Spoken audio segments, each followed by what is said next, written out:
Para los que no pudieron estar en las otras mesas, la mayoría de las ponencias están grabadas, las vamos a segmentar y las vamos eventualmente a subir a YouTube para que quede memoria del evento, ¿sí?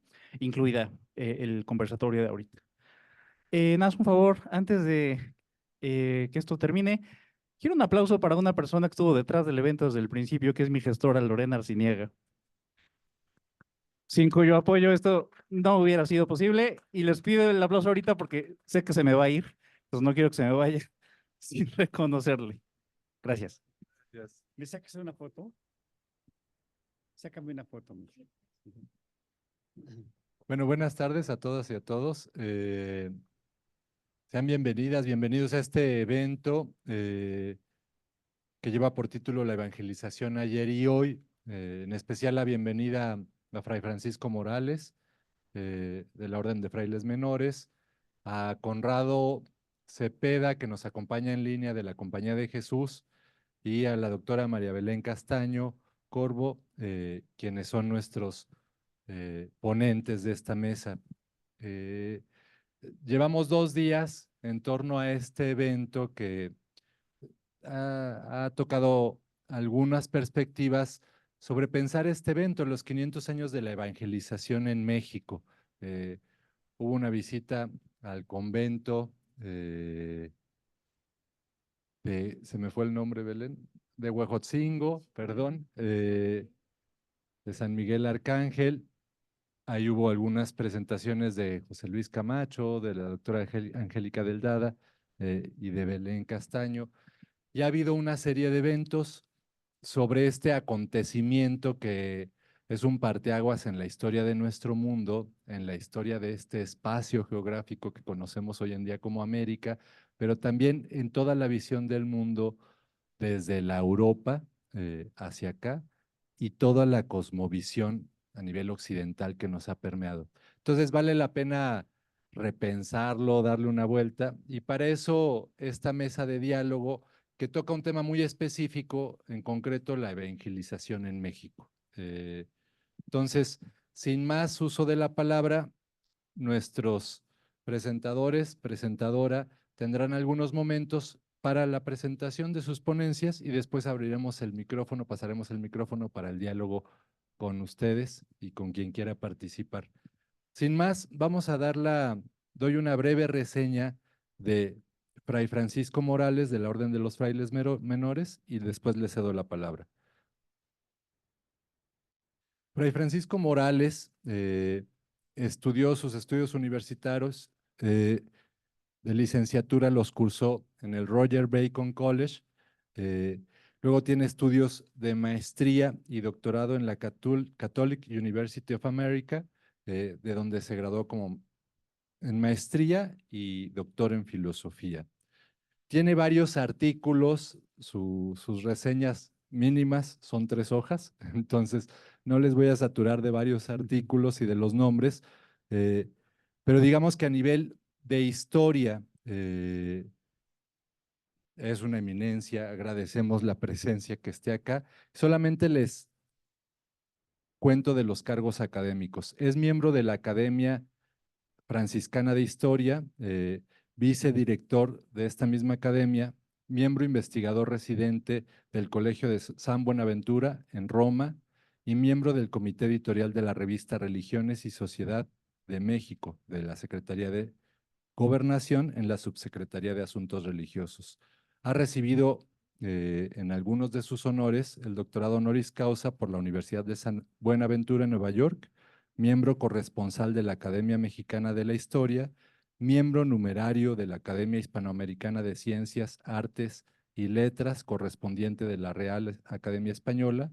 En 1998 tuvo el premio a la mejor reseña sobre el tema del periodo prehispano de parte del Comité Mexicano de Ciencias e Historia.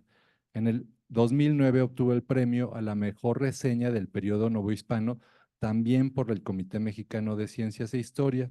Es miembro del Concilium Scientificum de la revista Archivum Franciscanum Historicum.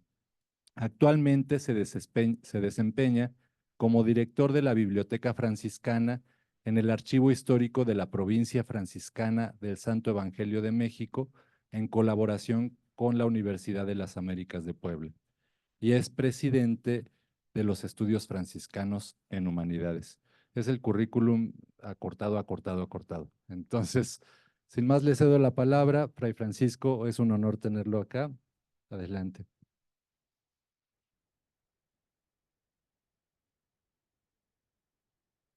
En primer lugar, agradezco la invitación y el interés por conocer un aspecto tan importante en la gestación del México actual. No se trata nada más de un tema religioso, sino de la formación de una sociedad. No podemos olvidar que se trata de una de las importantes culturas originarias, la cultura de Mesoamérica. ¿Y cómo es posible que una cultura tan original, tan importante, introducirse en la cultura mediterránea, la cultura del cristianismo? A veces nosotros pensamos únicamente en la parte religiosa, pero no olvidemos que somos seres humanos. Entonces, ¿a qué se debió o cómo se hizo esta relación tan fuerte, ¿no? De una cultura originaria tan importante como la cultura mesoamericana y la cultura tan importante como la cultura del Mediterráneo con el cristianismo. Ha sido un poco mi tema y no tengo respuestas para tantas preguntas que nos hacemos, pero quizás ustedes me pueden ayudar haciéndome más preguntas y diciendo, bueno, de veras, ¿cómo estuvo esa relación entre dos culturas tan singulares como la cultura del Mediterráneo y la cultura mesoamericana? Entonces, la evangelización quiero tratarla no solamente como un aspecto religioso, sino también como un aspecto cultural. ¿Cómo fue posible hacer esta relación entre dos culturas tan importantes como la cultura mesoamericana y la cultura del Mediterráneo? Uno de los grandes investigadores de la cultura mesoamericana, Fray Bernardino de Sahagún, que pasó toda su vida estudiando y nos ha dejado esa obra tan importante, la historia de las cosas de la Nueva España, con los 12 libros en los que pasó su vida. Y en ese encuentro con la cultura mesoamericana, llega a decir en alguna parte que no había visto un pueblo tan religioso, ni siquiera entre los judíos, como el pueblo de Mesoamérica.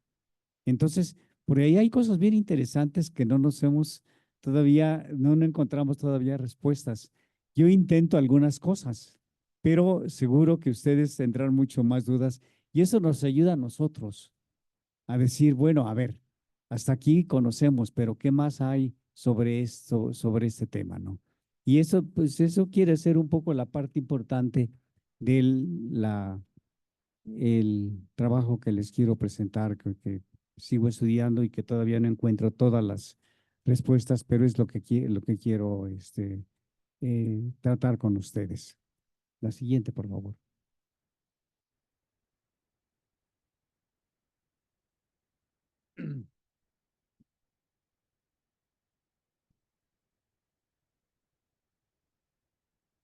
Un poquito para enfocarnos en lo que va a ser es este tema. Quiero decirles desde dónde estoy tratando el tema de la evangelización, ¿no? De acuerdo con el Real Diccionario de la Lengua, hay dos formas de entender la conquista, como les pongo allí: ganar mediante operación de guerra un territorio o lograr el amor de alguien, cautivar su ánimo. Y leyendo esa es lo que nos dice la Academia Mexicana de la Lengua. Leyendo y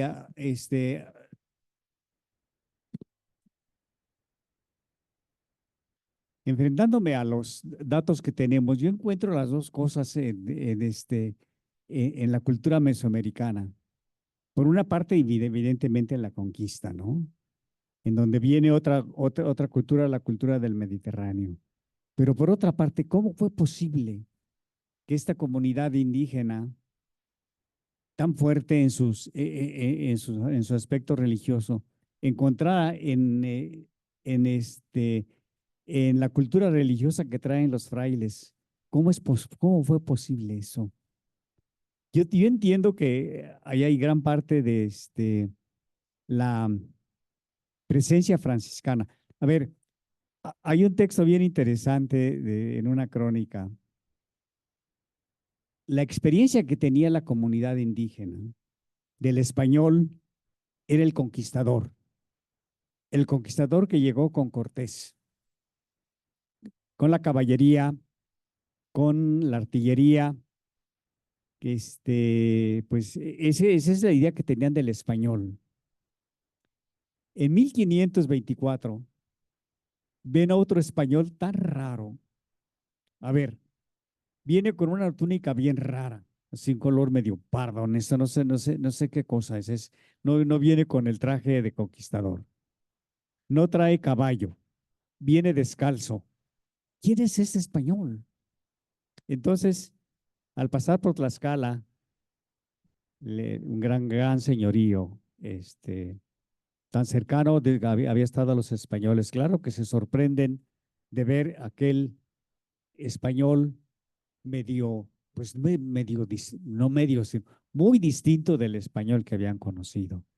Y lo primero que empiezan a señalar es ver aquel fraile que venía con su hábito todo desgarrado, lleno de polvo, descalzo. ¿Y qué es lo que la palabra que sale? Motolinía. Pregunta a Fray Toribio que qué significaba motolinía, ¿sí? El que es pobre.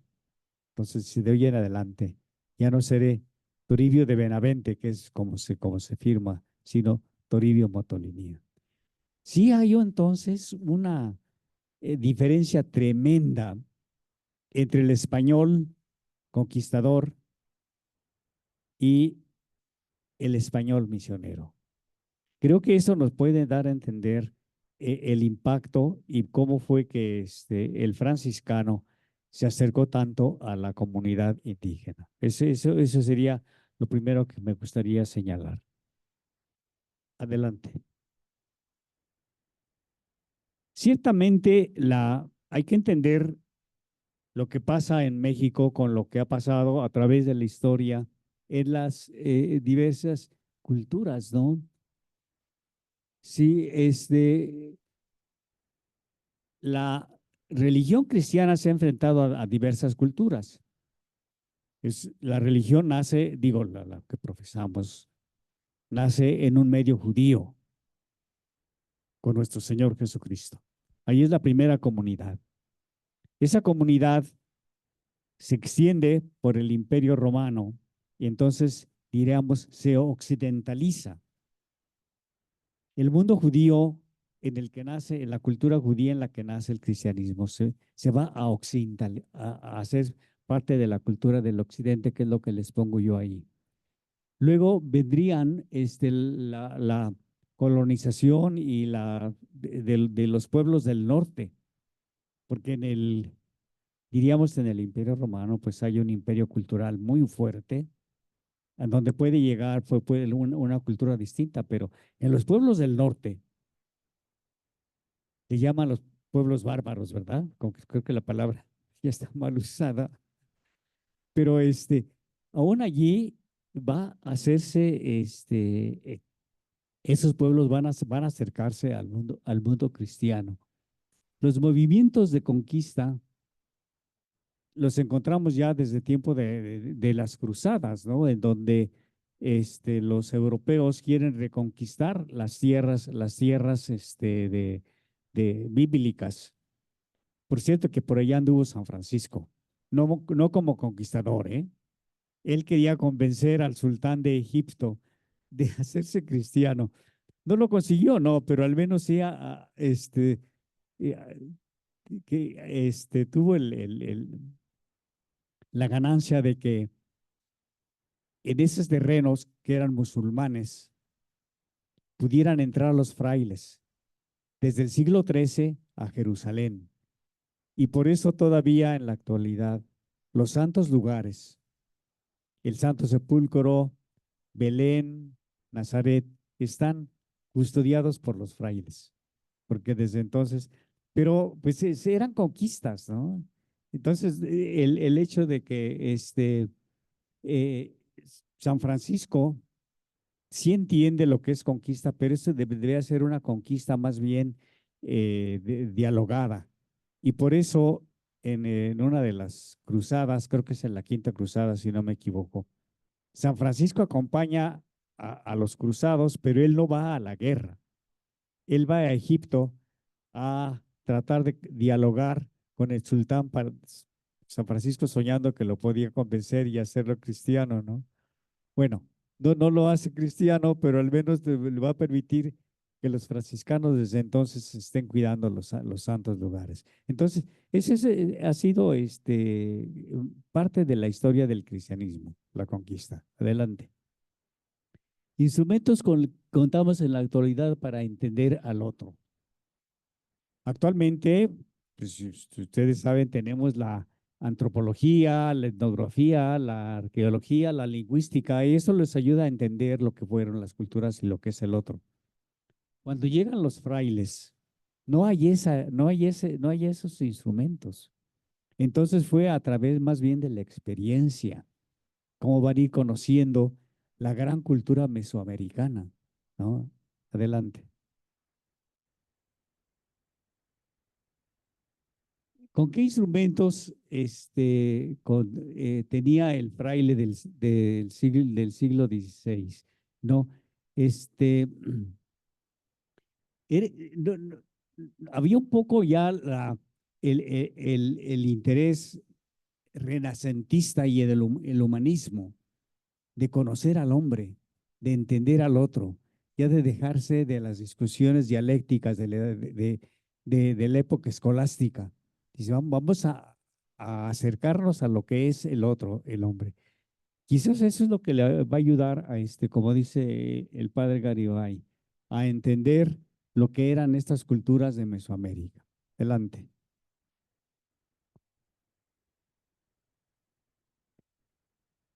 Vienen los franciscanos enviados por el ministro general con el padre general de la orden. No vienen únicamente con deseos de ir a conocer otros países. El padre general escogió a 12 frailes de una interesante, de las provincias, diríamos, más observantes de España entonces. Entonces, más bien eran frailes no metidos en la misión, sino metidos más bien en lo que serían los eremitorios. El eremitorio era un pequeño conventito en pueblos también muy pequeños, y la gente se les acercaba por su forma de vida, una vida tan sencilla. Entonces, los primeros 12, los que manda el ministro general, van a salir de esos eremitorios. Interesante cómo no se escoge humanistas, no se escoge a grandes teólogos, si vienen conocedores, ¿no?, de la teología, pero más bien vienen de una experiencia del encuentro con la gente sencilla, la gente de los pueblos pequeños de España. Siguiente.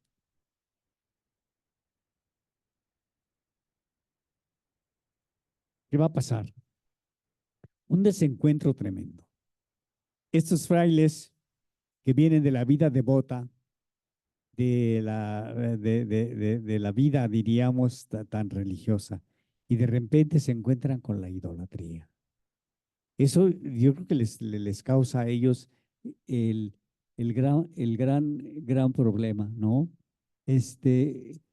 Por eso, ahí les pongo esa imagen de uno de los códices, cómo los franciscanos entran cuando ya van tomando confianza, unos 6 meses después de haber llegado, y empiezan a acercarse con los jovencitos a destruir los templos indígenas. Pero sí lo tuvieron que sufrir, porque Motolinía habla de lo que sufrían ellos el padre Motolinía, los primeros frailes, uno de las comunidades era en la Ciudad de México, y les habían dado un terreno vecino al Templo Mayor. Entonces todas las noches los pobres frailes sufrían con la gran de celebraciones que hacían en el Templo Mayor, y Botolini los escribe de una manera muy interesante. Dice que empezaban a tomar el jugo del maguey, que al principio era muy dulce, pero posteriormente totalmente distinto. Y ya para medianoche no sabían ni dónde estaban los que estaban celebrando. Y los frailes, pues ni modo, tenían que escuchar todas las celebraciones. Entonces, les va a llevar un tiempo para tener ya más cercanía con la gente y empezar a destruir los antiguos templos indígenas. Delante. Ciertamente entonces va a haber desencuentros. El pobre fraile que venía con una idea tan distinta de lo que eran los pueblos sencillos de España y llega aquí y ve tantas cosas tan distintas, pues tendría que sentirse totalmente, ¿qué les diría yo, en un país tan extraño, y que eso les causaba han de haber sentido una experiencia tremenda, ¿eh? De venir de los pueblos sencillos, los eremitorios donde vivían ellos, y encontrarse con una religión tan profunda, tan grande como la de Mesoamérica. Dice Fray Bernardino de Sahagún, que es el que conoció mejor la cultura y escribió esa obra tan hermosa, el Códice Florentino, que él no conocía, no había visto pueblo tan religioso, ni siquiera los judíos, como el pueblo de México. Claro, él se refiere a la religión antigua. Entonces, sí va a ser un gran desencuentro de las dos culturas. Siguiente. Pero no solamente es con la idolatría indígena, es la idolatría conquistadora, la idolatría de la ganancia. Y entonces también igual los frailes no solamente van contra la idolatría indígena, van también contra la idolatría española. Y claro, los españoles les reclaman: ¿ustedes qué se creen? ¿Con qué vienen? ¿Con qué autoridad nos quieren si tenemos nosotros la autoridad real del rey de España? Pues serán ustedes con pero nosotros siempre estaremos hablando en defensa de las comunidades indígenas. Adelante.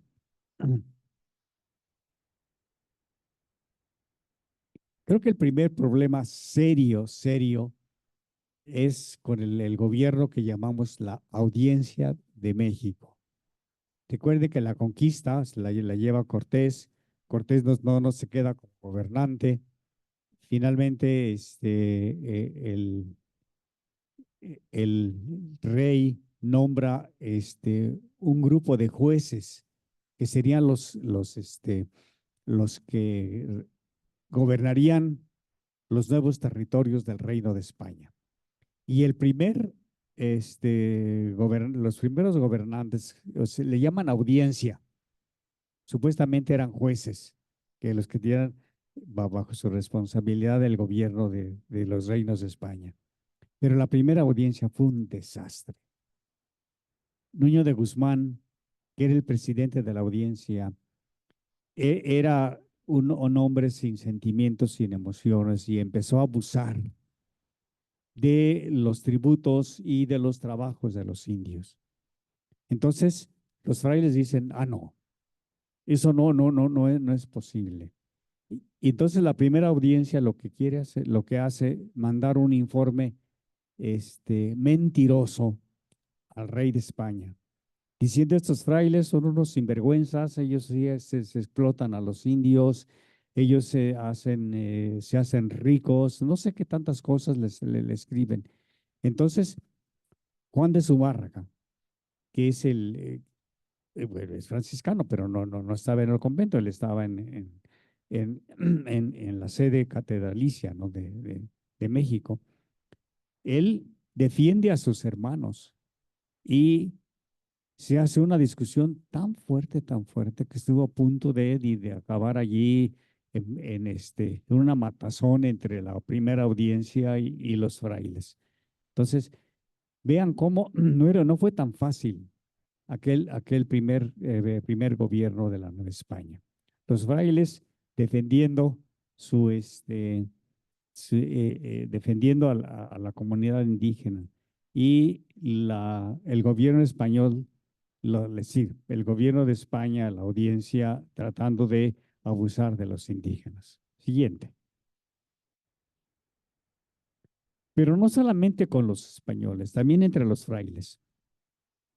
¿Cómo vamos nosotros a convertir, a llevar a la fe a estas comunidades? Y entonces unos dicen, bueno, pues tenemos que obligarlos, que forzarlos a que entren a la fe cristiana. Y los frailes dicen, no, no puedes entrar. Entonces hay unas discusiones entre ellos también. Y hay algunos que están porque te tienen que obligarlos. Y en cambio los frailes dicen, no, a la conversión a nadie se le obliga. Ganaron los frailes que dijeron a la conversión nadie se les obliga. Y es el pequeño grupo, ¿no? Se reúnen siempre, le llamamos capítulo, porque se reúnen los miembros de la orden. Y en ese capítulo ganó el grupo que decía a los indígenas no se les puede obligar. Hay que irlos convenciendo poco a poco. Delante. Ahí está ese capítulo de Tlalmanalco. Capítulo se llama cuando se reúnen todos los frailes. Y en Tlalmanalco en 1531 es cuando se hace esta discusión tremenda.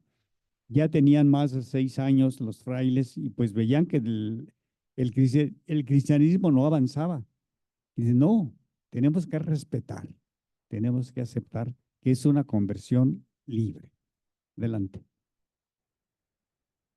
Entran de por medio los grandes humanistas. Fray Bernardino de Sahagún, que pasó su vida desde que llega conociendo la cultura indígena. Todavía antropólogos actuales no han llegado a un conocimiento tan profundo de la cultura como la tuvo Sahagún. Sobre todo porque él convivió mucho con los indígenas. Y luego cuando se funda el Gran Colegio de Santa Cruz de Tlatelolco en el 36, él es de los grandes profesores. En ese colegio de Tlatelolco de 1536 se crean los primeros intelectuales mexicanos que conocían el náhuatl, naturalmente, porque eran los indígenas. Conocían el español porque ya habían entrado a las escuelas de los franciscanos y empiezan a aprender artes, es decir, teología y filosofía. Entonces, gracias a eso, se llega, Sahagún, que es maestro ahí en Tlatelolco, a una profundidad increíble de lo que fue la cultura de México y ese libro que escribe tan hermoso. Ese y hoy varias cosas que nos dejó, ¿eh? El Códice Florentino, que les digo, ese libro es hermoso, pero él nos dejó cantidad de documentos y de escritos sobre la cultura antigua. Siguiente. Es bien interesante el acercamiento a esta cultura antigua. Y luego, a veces tenemos olvidados a ciertos franciscanos. A mí me interesa mucho Pedro de Gante. Pedro de Gante, fraile, pariente de Carlos V, parte indudablemente de la corte de Carlos V. Y allá a la corte de Carlos V, pues empiezan a llegar las informaciones sobre el nuevo los descubrimientos y conquistas de Cortés. Y uno de los que se emocionan más para venir es Pedro de Gante. Entonces, Pedro de Gante se introduce de una manera tan profunda. Él no era sacerdote, Él era fraile nada más. Pero entonces que de veras la comunidad indígena lo amó, lo extrañó. Cuando muere, escriben un poema muy hermoso en náhuatl. Me sé las primeras 3 o 4 palabras. Intlapamolostli moyolo, tu palepétolo, que se traduce, libro de colores es tu corazón, oh Padre Pedro. Libro de colores son los códices, y ellos ven en el corazón de Pedro de Gante esa sabiduría que encuentran en sus códices, para que vean cómo si hay cercanías. A veces vemos nada más la parte meramente religiosa, cuando hay una parte humana muy profunda, que de otra manera no entenderíamos cómo es que ese cristianismo se va a acercar a la comunidad indígena, una comunidad indígena tan religiosa, ¿no? Pero que va a encontrar en el cristianismo, a través de estos frailes. Libro de colores es tu corazón, oh Padre Pedro. Adelante. Los caminos de la evangelización, o sea, el encuentro con el otro. Adelante. La cruz. Y eso lo ven todavía en nuestros pueblos de ahora. Interesante cómo en todos los grandes atrios siempre aparece una cruz. En los caminos aparecen cruces. Entonces, eran símbolos para el mundo indígena. Entonces, lo que quiero decir es que primero se llega al mundo indígena a través de símbolos. Adelante. Muy interesante, le pongo las penitencias, ese es una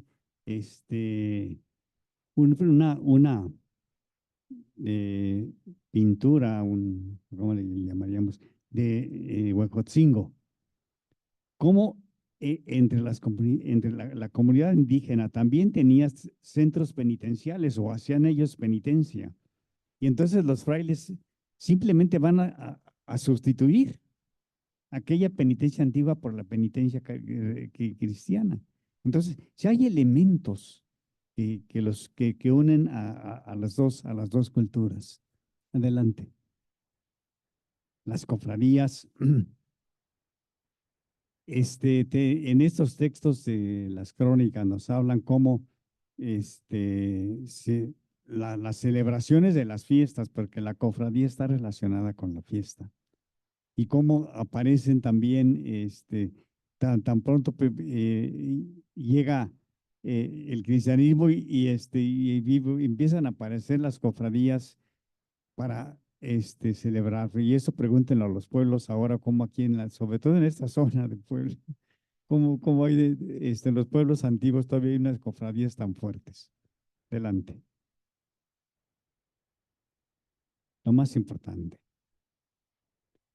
Don Miguel León Portilla decía que el alma del mexicano es Inxóchitl Incuicatl, flor y canto. Y eso lo llegaron a entender muy bien los frailes. Y se sigue siendo, aquí en esta zona, sobre todo que es la que yo conozco más, ¿no? Cómo sigue siendo flor y canto una parte tan importante de la cultura religiosa de nuestros pueblos. Inxóchitl Incuicatl.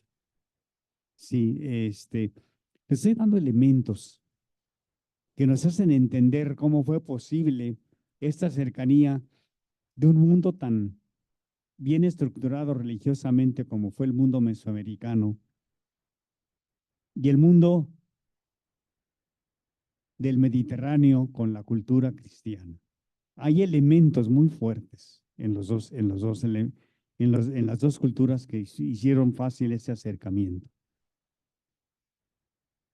Luego, esto me gusta mucho porque como en los primeros catecismos, diríamos así, aparecen con la escritura que conocían los indígenas, ¿no? El códice.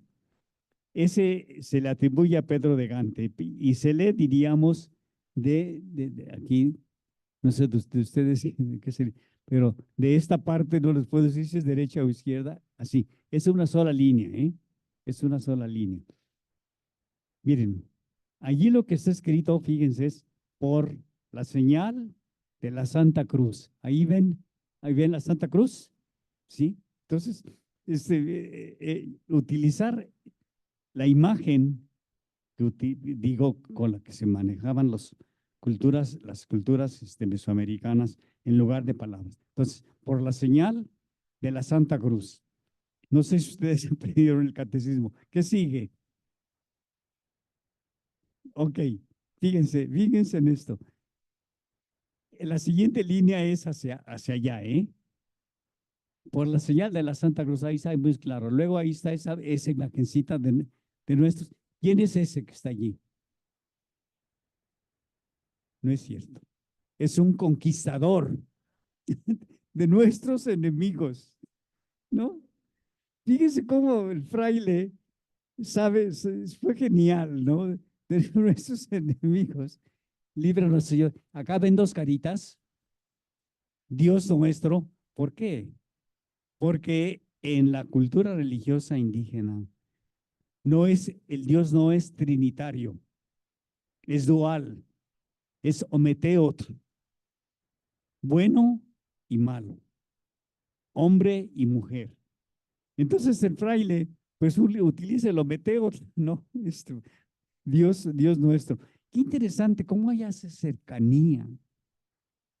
No es el rechazo total, sino una cercanía. Siguiente. Ahora viene también la religión, la fe, diríamos, pero explicada con los conceptos náhuatl, no explicada con la dialéctica escolástica de la época, sino con conceptos náhuatl. Y el caso más importante es Coloquios y Doctrina Cristiana. Según esto, nos dice Sagún, fíjese aquí también la importancia del intelectual intelectual indígena mexicano.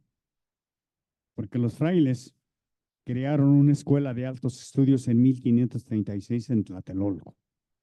Allí aprendieron artes, gramática, filosofía y teología. Entonces, con esos elementos viene esta combinación de las dos culturas, la cultura mesoamericana y la cultura cristiana del Mediterráneo.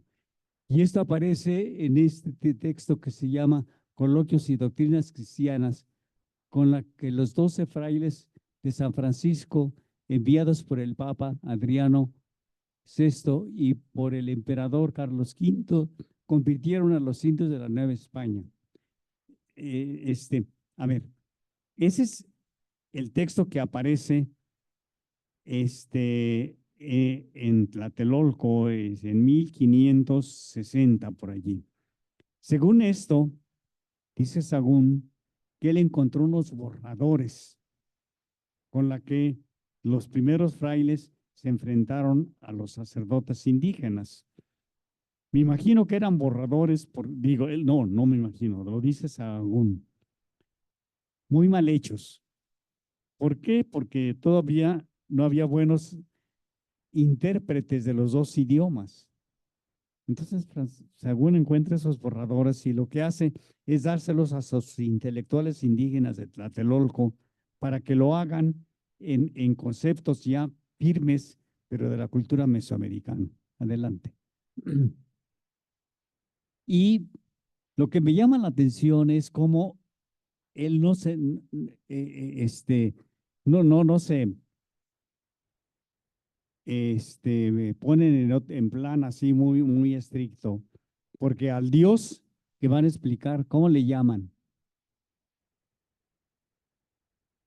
Le llaman Neliteut, el verdadero Dios, Ratoani, el que gobierna, el Ipalemoani, el dador de la vida, y el Tloquenahuaque.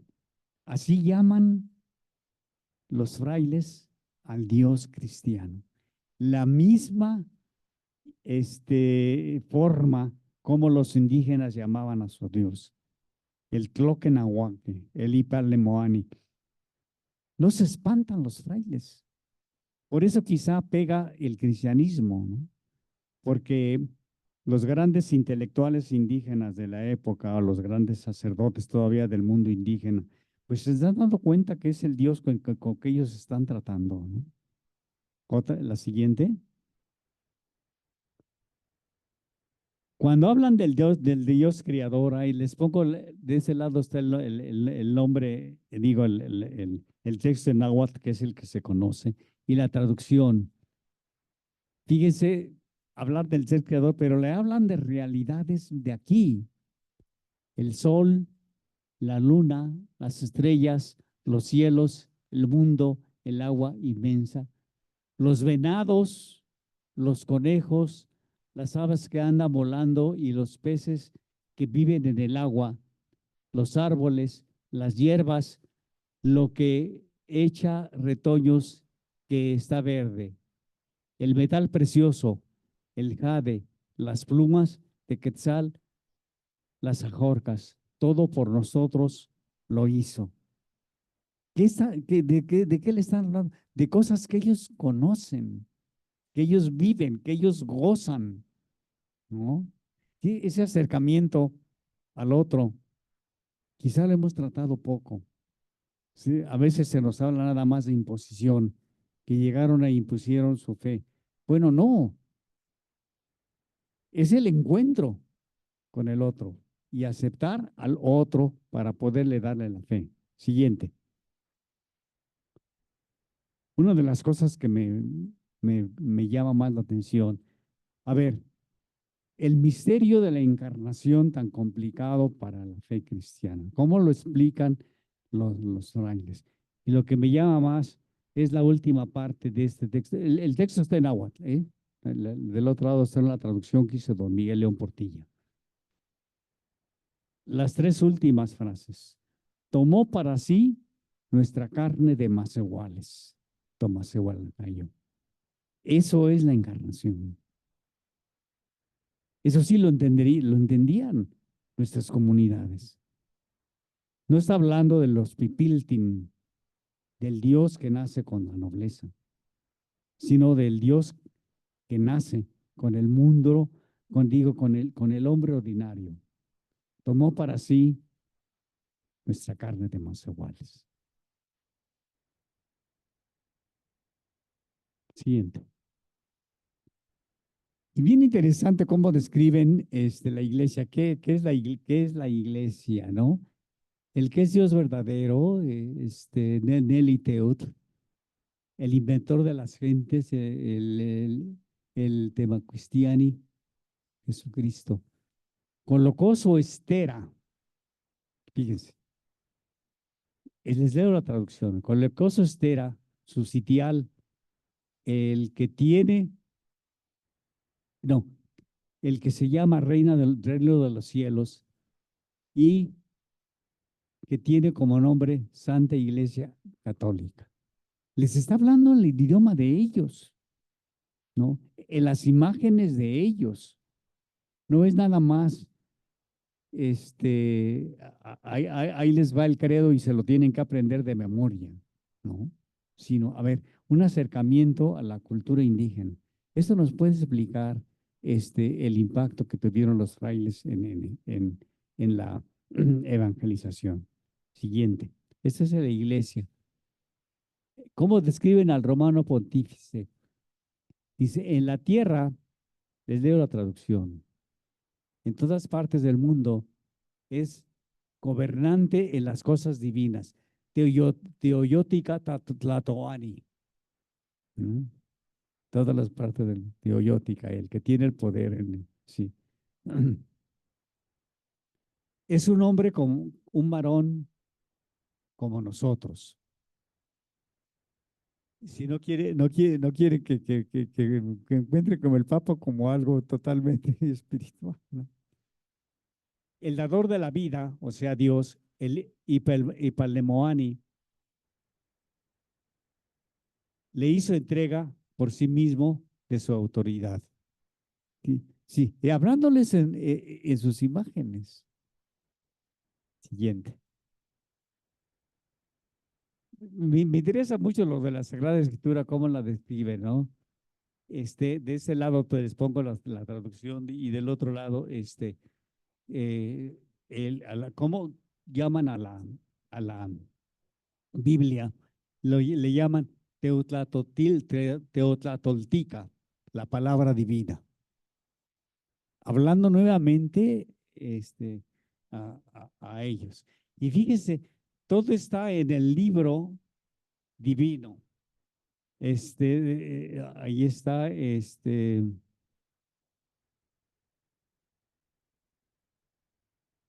el libro divino, con tinta negra, con tinta roja, que eran los códices, ¿eh?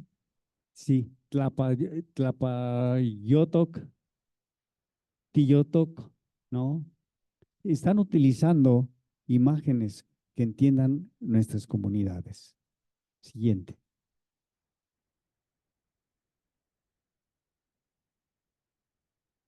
Los frailes soñaron con crear una iglesia distinta de la iglesia europea. Es la nueva iglesia.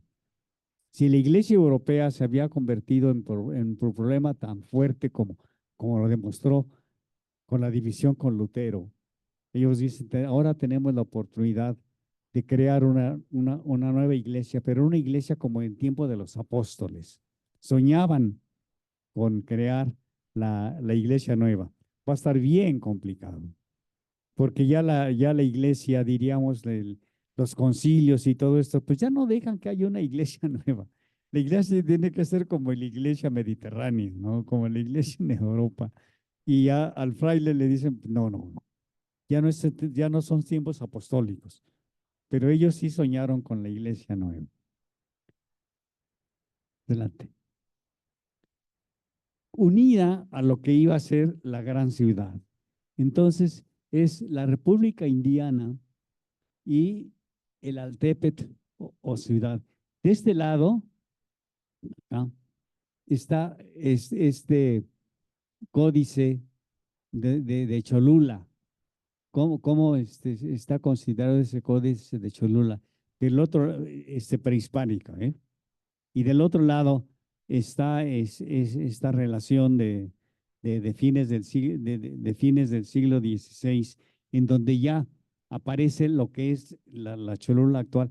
Pero pues básicamente los mismos conceptos de la Cholula prehispánica quedan en la Cholula española, ¿no?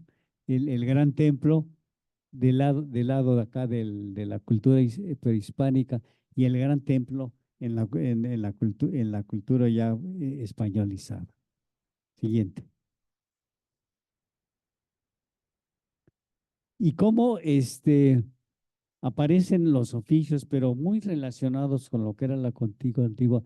El Tlapapisqui, el que guarda algo, el Tlapapisqui, y eso pues aparece como en la comunidad, lo que son ahora los mayordomos, que son los que cuidan, ¿no? Entonces el Tlapapisqui.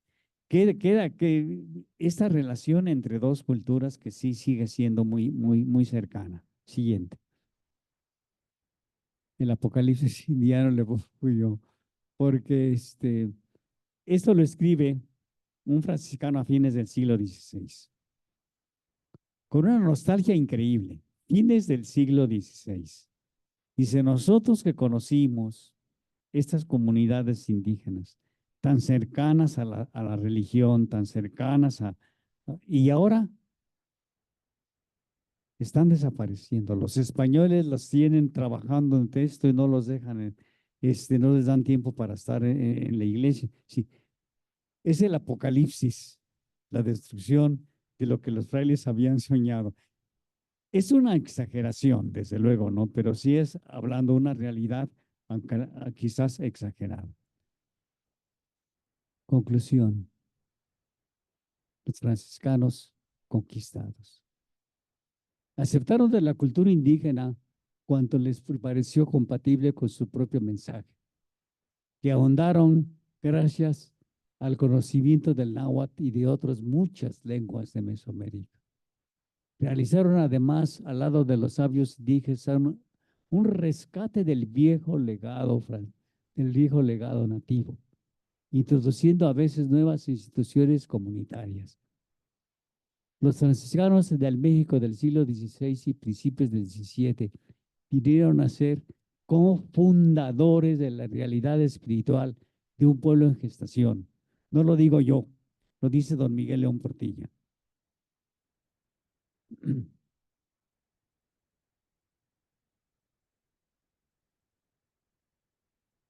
El hombre indígena que con toda la fuerza de su expresión nos dejó las palabras que integran su visión de los vencidos.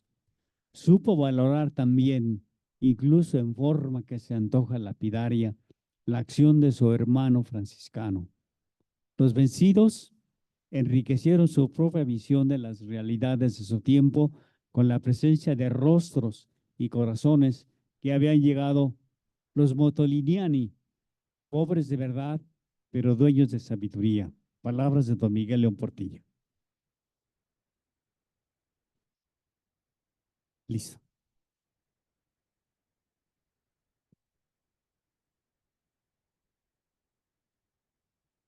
Muchas gracias, Fray Francisco. Muy enriquecedora la visión.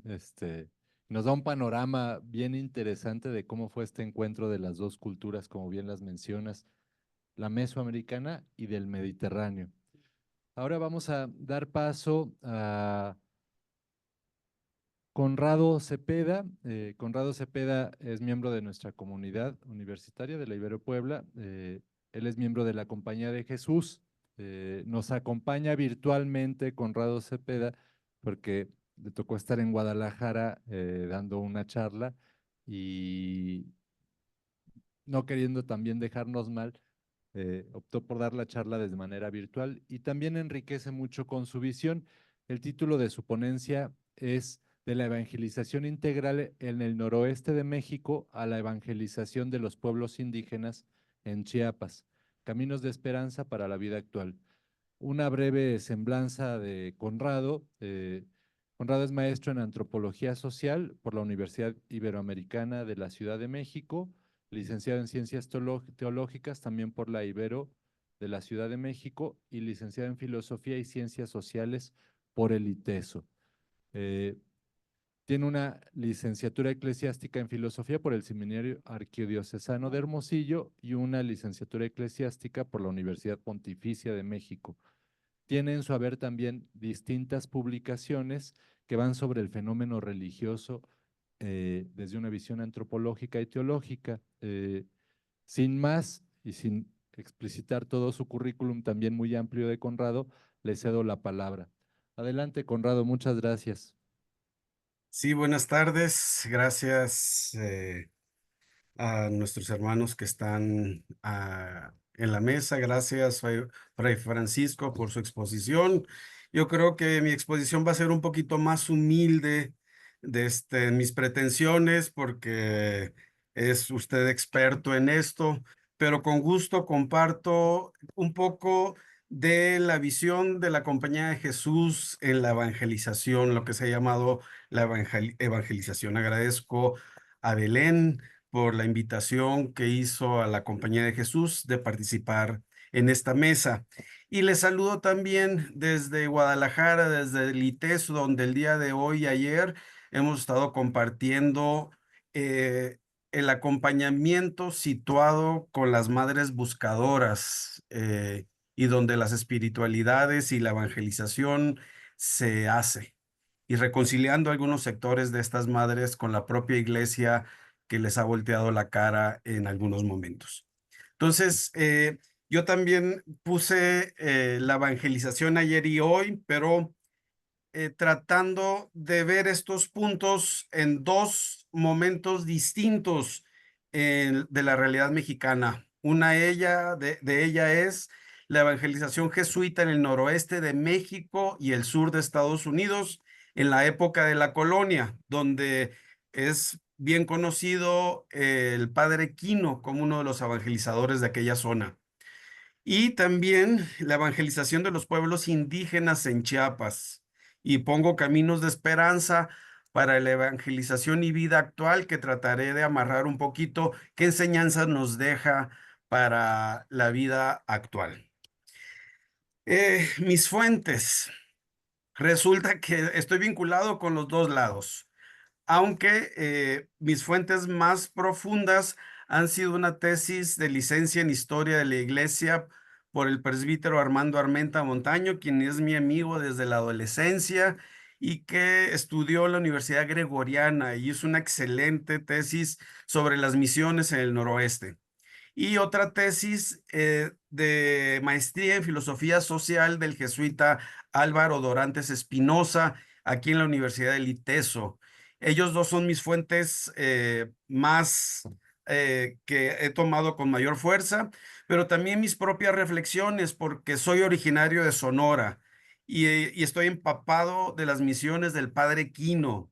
Fui misionero por 9 años en la misión de Bachajón y en la misión de La Arena y en las comunidades desplazadas por la violencia en Chenaló, Chiapas. Entonces, también estoy hablando parte de mi historia, de mi vida. Y bueno, y también quiero decir que no soy historiador, soy antropólogo, entonces tiene un sesgo más antropológico este aporte que puedo dar, pero desde la historia misma.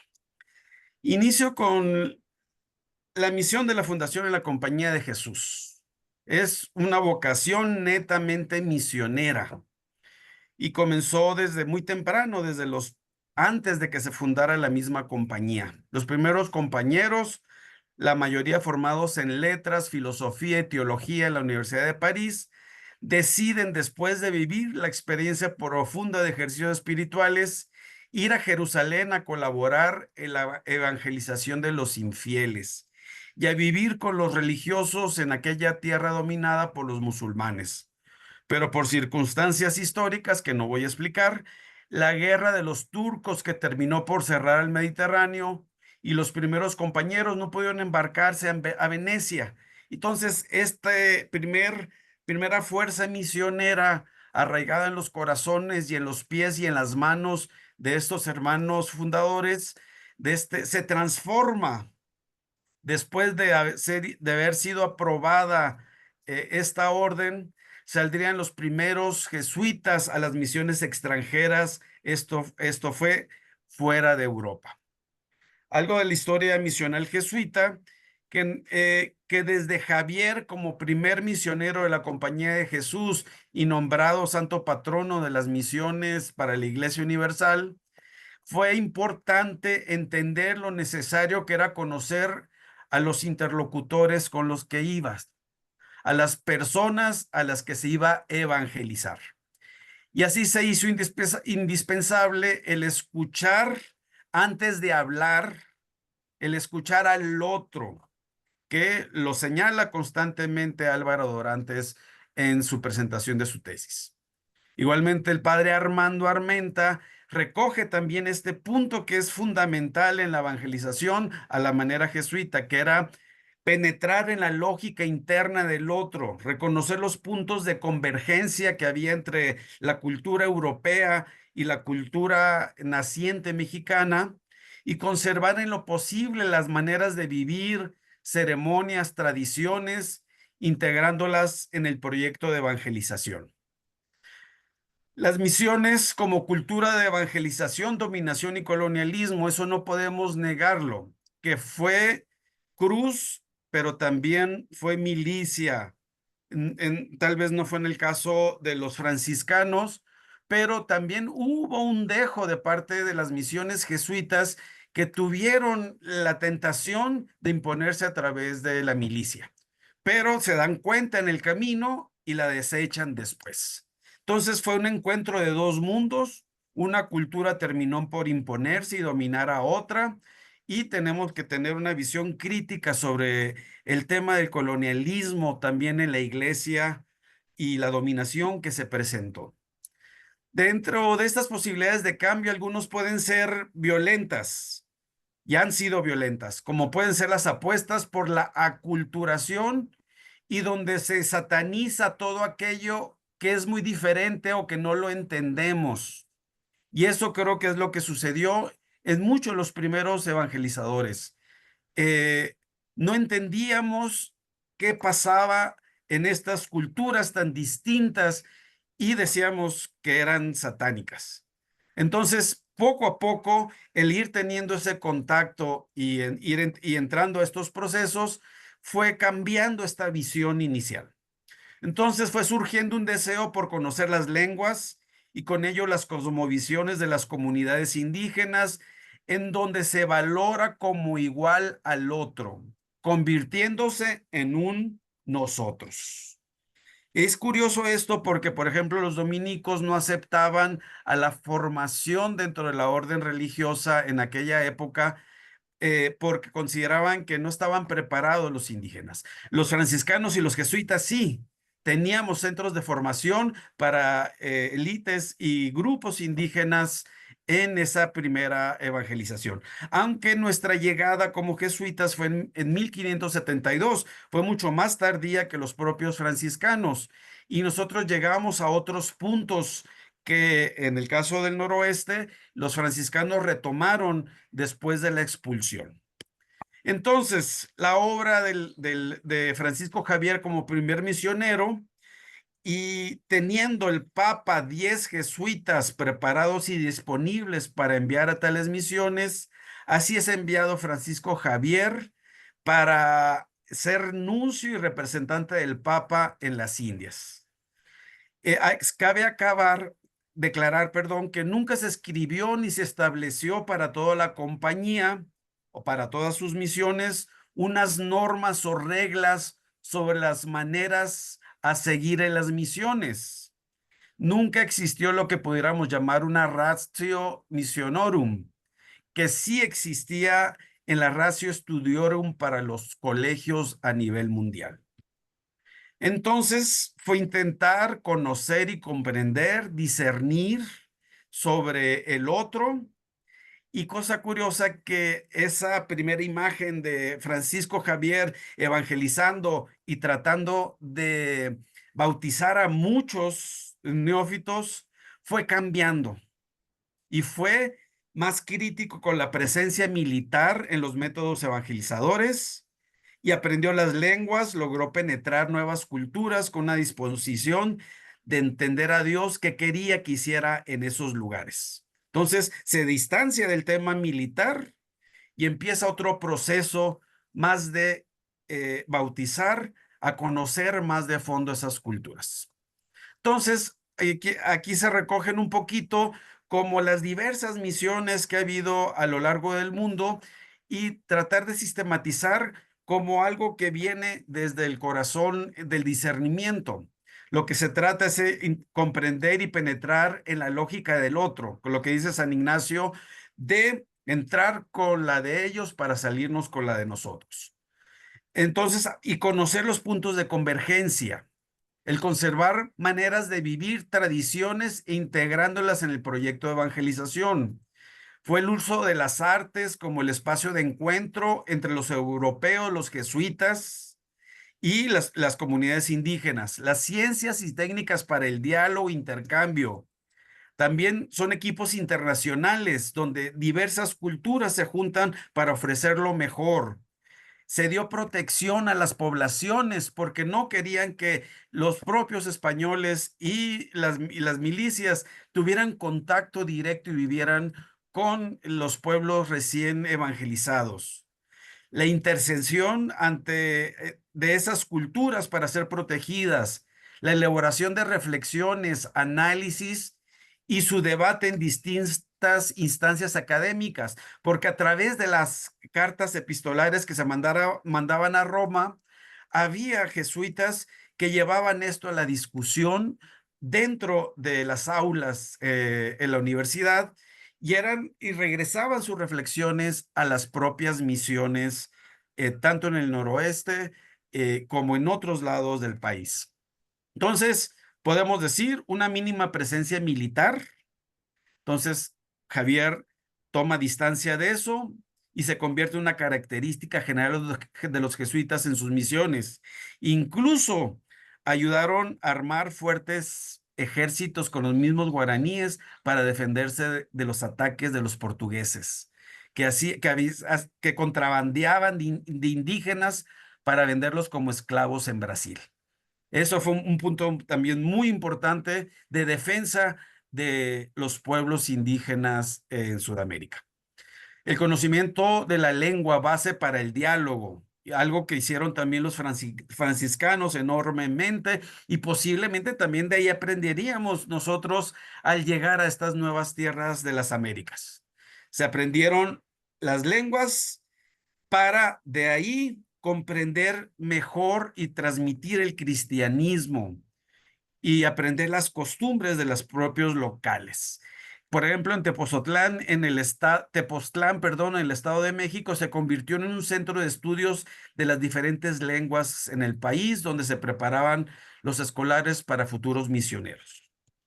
Fueron conocidos como los padres lengua, así les decían en aquel entonces. Entonces, se conservaron prácticas y tradiciones en otras experiencias, como en el caso de los ritos malabares en China, como ahí estamos viendo a dos jesuitas vestidos de chinos y con una litografía de aquellos entonces y llevando la cruz. Y entonces, se fue reconociendo la presencia de Dios a través de estas otras culturas. También se conservó la formación de las organizaciones guaraníes, por ejemplo, en Sudamérica, y se respetaba el nombramiento de las propias autoridades según sus ritos, el trabajo comunitario, el sistema de defensa, entre otras cosas. Lo que ya mencioné, los equipos internacionales, la evangelización a través del arte, de una manera de cómo llegar a los otros, y la elaboración de reflexiones y análisis y discusiones.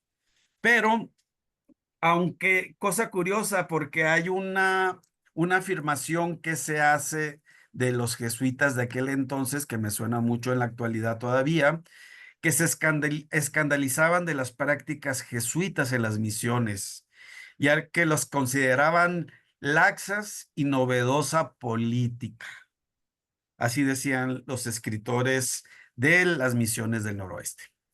Y una gran falta que tuvimos los jesuitas en ese entonces fue tener un diálogo cultural también con otros y otras, con otras órdenes religiosas, con otros espacios para enriquecer el propio aborde de la evangelización. Entonces, vino las misiones en el noroeste, ahí en estas fotos tenemos a San Francisco del Baje en Tucson, Arizona, y del lado izquierdo es la tumba del padre Quino, donde está en proceso de canonización actualmente. Entonces, se aportaron personas muy experimentadas, gente de conocimiento, cartógrafos, teólogos, filósofos. El propio padre Quino era cartógrafo. Y entre los años 1614 y 1620 fundaron 27 misiones en Sinaloa, Mocorito, El Mayo, El Yaqui, la Pimería Alta, el sur de California y el sur de Arizona. Pero, ¿qué significa evangelizar entonces en desde esta visión? Cosa curiosa, que no es solo adoctrinar, no es solo aprender normas religiosas o conocer solamente la Biblia, sino que era una visión integral. O sea, ¿por qué? Porque ocupaban los religiosos jesuitas varias ocupaciones desde formar y dirigir las comunidades hasta enseñar las artes y oficios a los indígenas. O sea, tenían todo un sistema económico, social, cultural, que junto con eso, y la protección, que junto con eso se ofrecía la buena nueva de la evangelización. Entonces, muchos misioneros vinieron a Sonora, entre ellos el padre Quino, y entonces, si no aprendías las lenguas locales, no tenías derecho a quedarte. Tenías que aprender las lenguas locales, ser diestro en la administración de las temporalidades, ser fuertes físicamente y sin miedo a los constantes peligros, porque recordar que los pueblos indígenas eran embestidos por las hordas de los apaches, que mataban y descabellaban a misioneros y a otros pueblos indígenas de la región. Entonces, ahí mismo se aprenden las lenguas indígenas, vuelve a aparecer este tema. Era destinar al misionero arribado a la compañía de un misionero más experimentado, el cual enseñaba la lengua. Y o si no, había intérpretes también en ese momento de inicio, pero era forzoso aprender la lengua. Y se podría decir que había como esta metodología que se puede sacar en las misiones del norte, la entrada o la fase de premisión. Luego viene la conversión o fase de cambios en las creencias y en las otras prácticas propias de la cultura local. Se consideraba la doctrina o la fase de preparroquia, donde estaban interesados en inculcar la integridad doctrinal y prácticas devocionales, pero con todo este entorno sociocultural y político. Y luego la parte ya de la parroquia o la fase de secularización, cuando nacía una nueva comunidad cristiana. La misión de Bachajón, fundada en 1958 por invitación del obispo, no recuerdo el nombre anterior a Samuel Ruiz García, donde llegaron los primeros jesuitas y no quisieron llegar a fundar a la cabecera que había sido tradicionalmente de los españoles, a Chilón, Chiapas, sino se fundó en la misión en la cabecera indígena, que era muy mal vista por la gente de Chilón. Entonces, se rompe también con el centralismo misional, porque no era que los indígenas vinieran a Bachajón, sino a la cabecera de donde era la misión, sino se fundaron cientos de ermitas alrededor de la misión. Actualmente la misión posee 656 ermitas con 3,000 catequistas, con 450 diáconos casados, con una serie de cargos enormes que tiene esta misión y que ha desarrollado la iglesia autóctona. Entonces, en 1965 hay el registro que se aprende las lenguas, se salía a visitar y conocer las comunidades celtales y por lo tanto su realidad. Se preparaban catequistas con cursos dados por la diócesis de San Cristóbal y la apuesta por civilizar desde su concepción occidental que llevó a abrir escuelas. Había una afirmación en ese momento del superior del padre Chagoya que decía que los indígenas prontamente perderían su lengua y hablarían español y que no era necesario esta tradición de aprender las lenguas locales. Pero fue solo un tiempo y no le hicieron caso al Padre Superior, gracias a Dios, y los propios jesuitas aprendieron las lenguas locales como un servidor. Les voy a mostrar cómo en celtal se persina uno. Tasvijil cajualtic Dios, tejate tatil, tejate nichanil, tejate chul espíritu, hichuknich. Es una prueba del que está, necesitamos aprender las lenguas locales. Y luego vino un tiempo de indignación ética por la violencia y por la discriminación y la muerte que había en muchas comunidades. Había alrededor de 10,000 niños que morían por año en esos tiempos y había todo un cacicazgo que imponía su visión colonial dentro de los pueblos indígenas todavía en los 60s y en los 70s. Había una situación de esclavitud real y miseria donde se les pagaba en las tiendas de rayas con alcohol. Entonces viene una denuncia fuerte de la misión y los mestizos se echan encima de los jesuitas debido a este proceso de denunciar la discriminación permanente que generaba muerte. Entonces viene todo un proceso de lucha agraria y laboral en la misión y la recuperación de tierras para las comunidades indígenas que habían sido cada vez alejados de las mejores tierras. Entonces viene una manera nueva de ver la vida y paulatinamente se fue corrigiendo una percepción de pertenecer a una cultura superior y empezarnos a ver como un nosotros, no como lo otro, sino como un nosotros donde los dos aprendemos mutuamente de ida y vuelta. Viene el Congreso Indígena del 74, donde hay una evaluación del trabajo de la misión y donde un anciano, Domingo Gómez, me tocó conocerlo, decían que ustedes no están trabajando bien, nos decían los jesuitas, porque tienen acaparado al Espíritu Santo. Denos al Espíritu que cuida a la comunidad y después ustedes no serán indispensables. De ahí se forma la iglesia autóctona y la ordenación de diáconos indígenas permanentes. Se traduce la Biblia después de 35 años de traducción y se entrega al pueblo celtal, que ha sido un camino para que se consolide la cultura celtal y la lengua celtal. Y se forma la iglesia y los diáconos indígenas autóctonos, que tiene todo un proceso y una manera propia reconocida ya por el Vaticano, con sus propios ritos, con su propio trabajo. En una fiesta se danza en la hora del ofertorio, por ejemplo, entre otras cosas. En resumen, los jesuitas llegaron a la misión con una larga formación de estudios de filosofía, teología, lengua griega y latina, además con su tradición como misioneros, que los hizo, por un lado, tener la intuición de la inculturación, por lo menos un poco de apertura a la cultura celtal, que se fue valorando cada vez más, y no esta visión de satanizar todo aquello que no era bien conocido. Eh, Termino para cerrar los aprendizajes para la evangelización en nuestros días.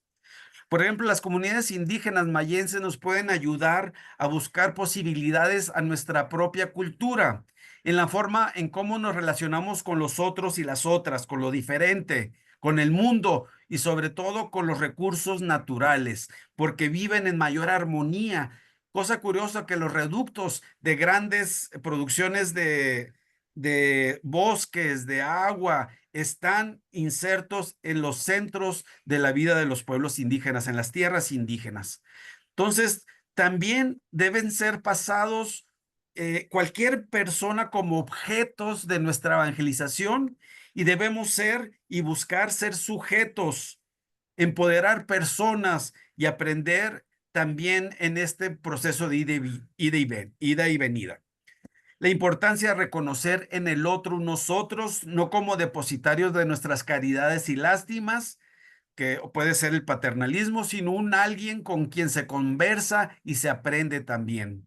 Las lenguas locales para el conocimiento de los temas centrales de las culturas a las que se llega. No satanizar nada con lo que tenemos contacto, por muy diferente que sea. Recuperar todo aquello que son semillas del reino de Dios. Y esperemos que la iglesia también, así como ha aportado a los pueblos indígenas en todos lados, también aprendamos la iglesia católica de celtalizarnos, de yaquidizarnos o tojodamizarnos, que son los pueblos celtales, yaquis, tojoodam, para que las culturas puedan aportar relaciones más justas con lo creado, con los otros. Tenemos mucho que aprender para vivir más apegados al Evangelio y que nos los muestran estas misiones.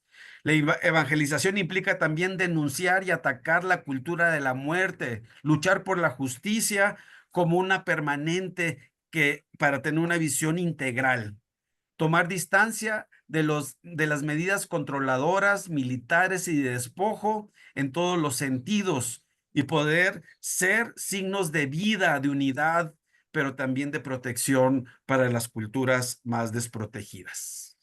Entonces, con esto hasta aquí lo dejo y agradezco su atención. Espero no escandalizarlos o al menos que se hayan dormido. Gracias.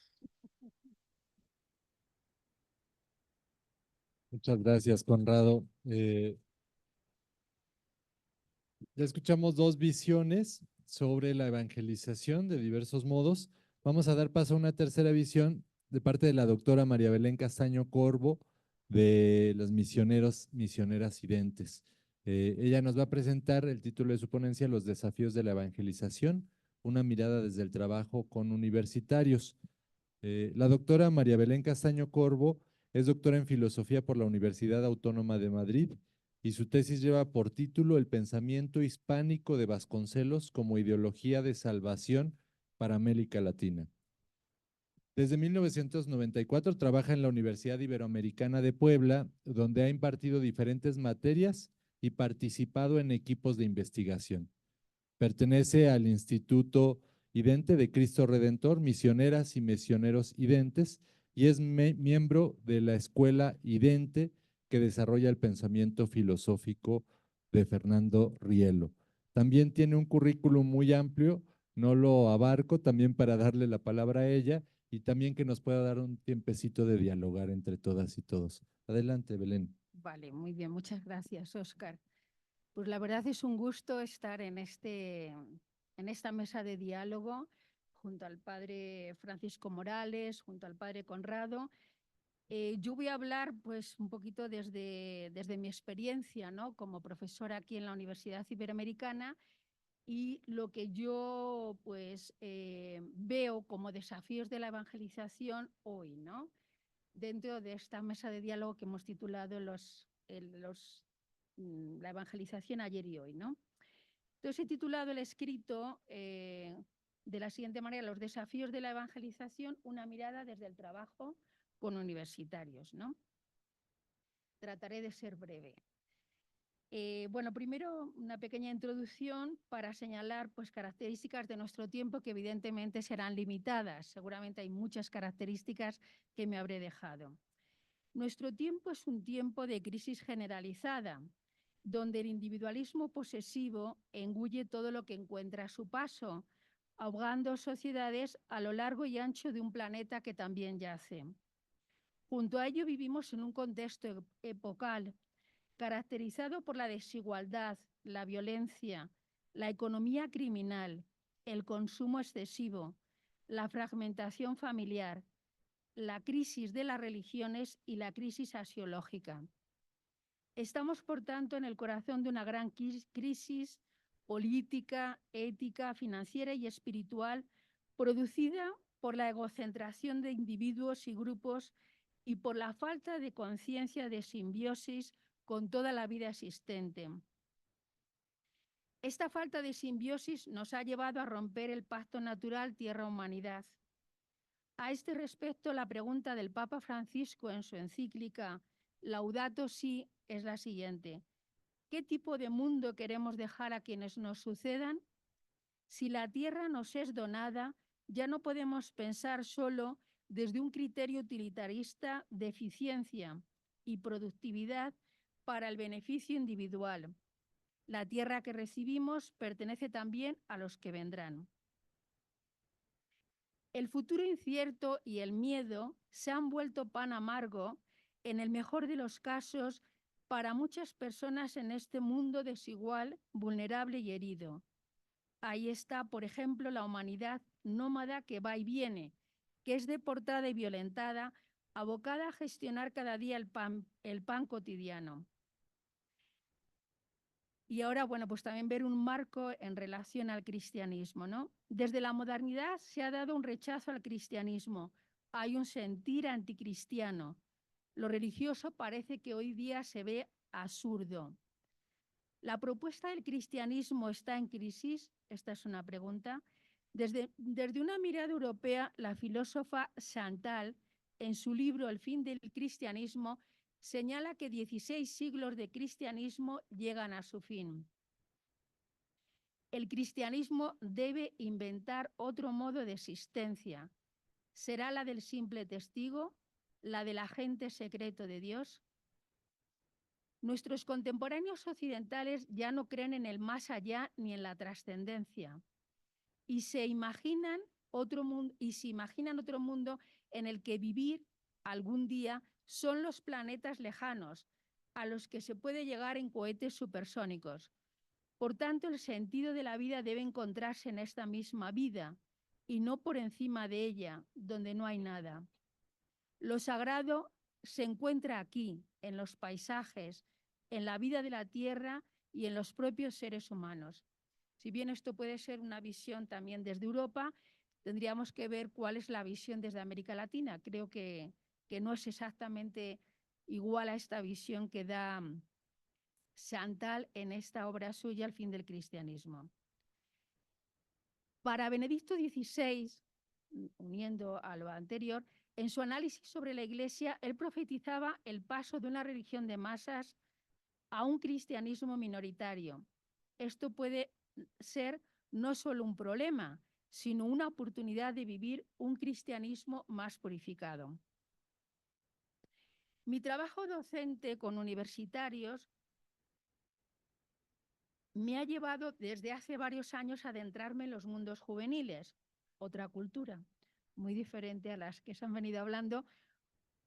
Es otro mundo, ¿no? A pesar de los estudios que se han ido realizando, el conocimiento de los jóvenes, de sus anhelos y creencias, de su autopercepción y preocupaciones, de sus cosmovisiones y sentidos, de las actitudes y prácticas que expresan, es algo bastante desconocido.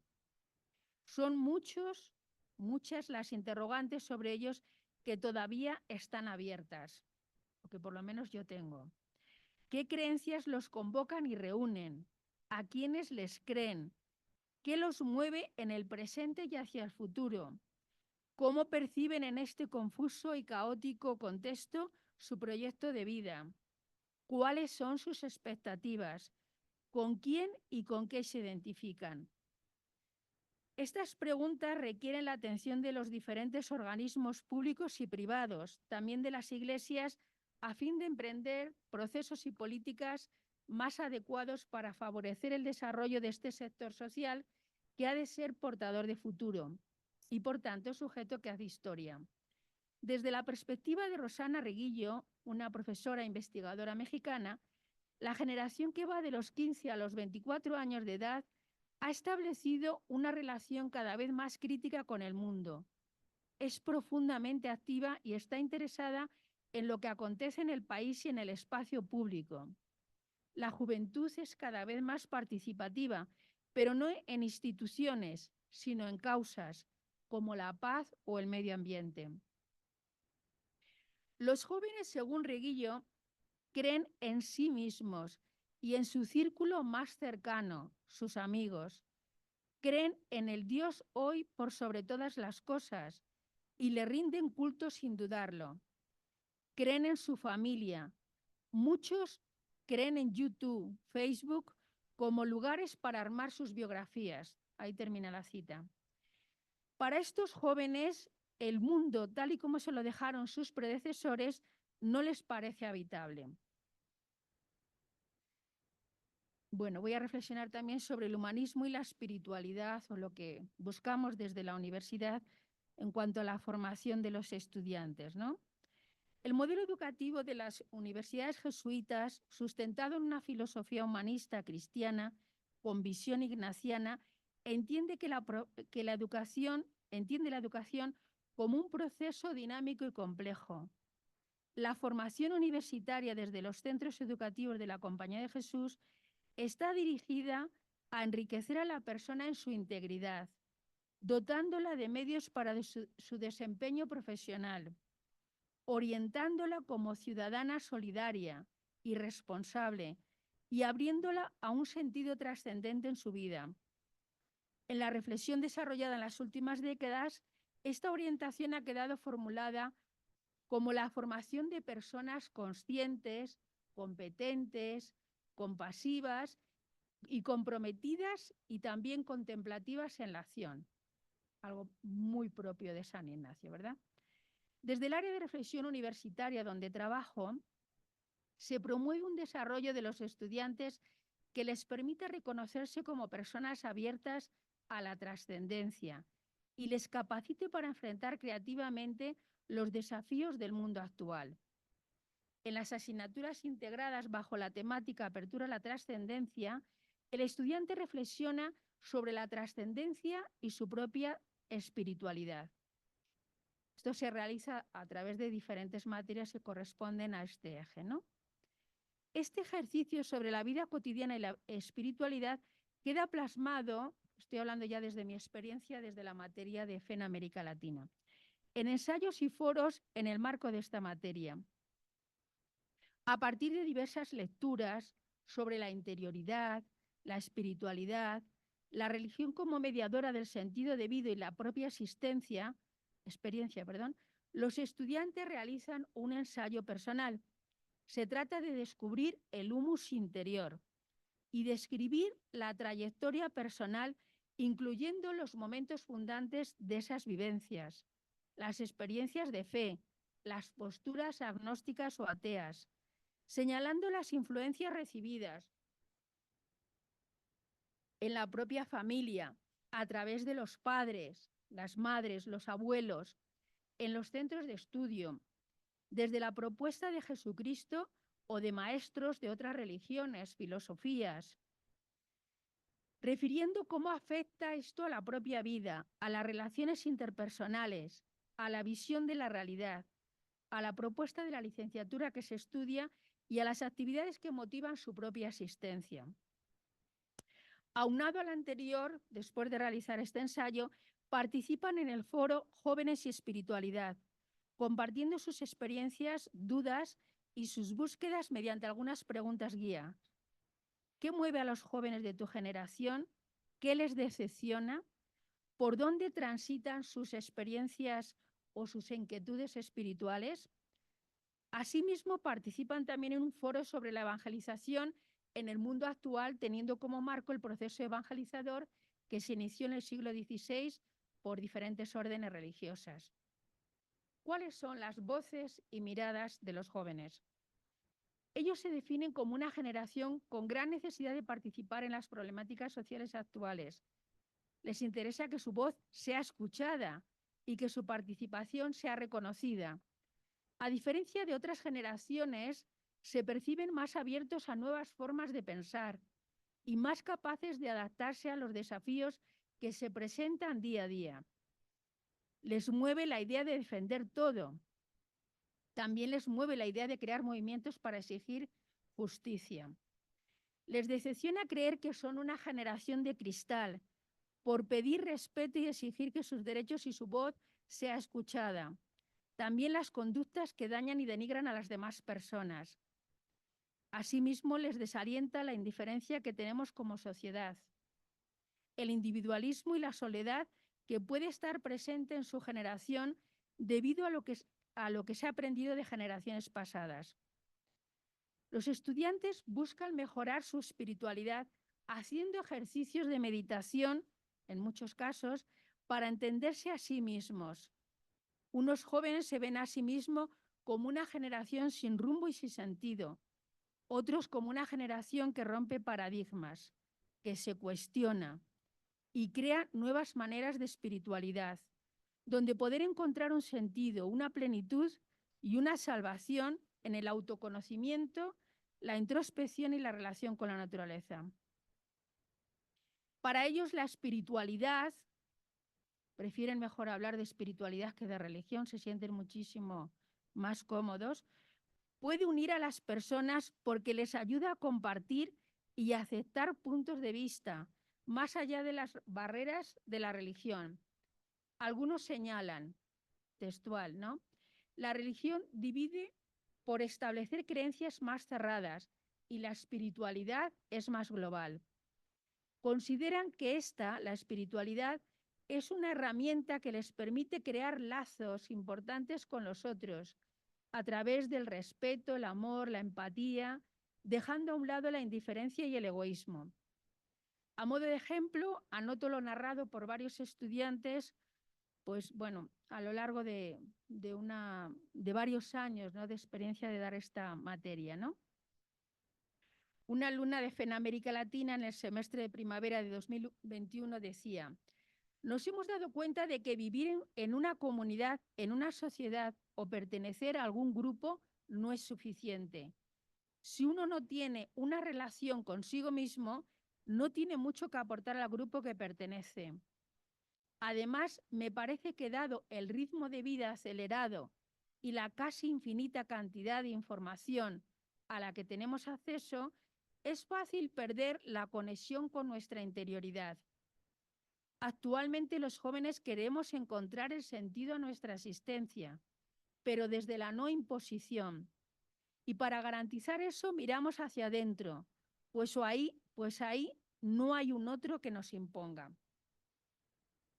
Desde otro enfoque, otra estudiante comenta: haciendo una profunda reflexión, llegué a la conclusión de que la espiritualidad y los valores religiosos se han estado olvidando y dejando a lo largo de las décadas, puesto que los jóvenes, incluyéndome, tenemos otro tipo de preocupaciones, como nuestras relaciones, objetivos, logros. Pero nos hemos olvidado de uno de los pilares más importantes, la interioridad. Se le da prioridad a salir adelante nosotros mismos con la única motivación material o afectiva. La motivación de hacer algo tendría que salir de la autorrealización respaldada por un trabajo espiritual. Es una alumna del semestre también de otoño 2021. Un estudiante que se considera católico señala: yo sé que Dios existe y creo en Él, pero en lo que no creo es en la Iglesia como institución.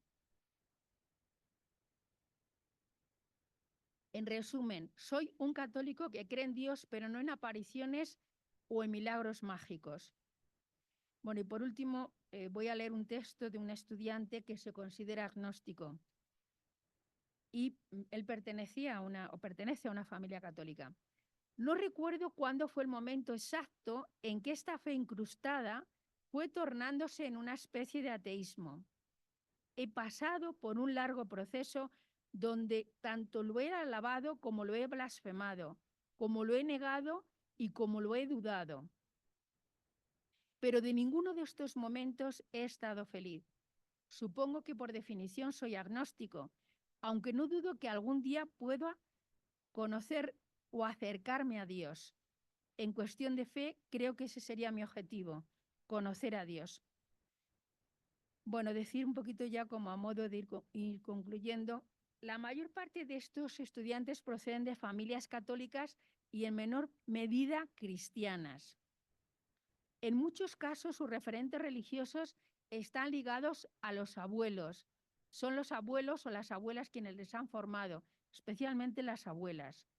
Señalan que hay dificultades en la transmisión de la religión, pues los adultos no han sabido transmitir el cristianismo a los jóvenes y muchos colegios católicos terminan asustando.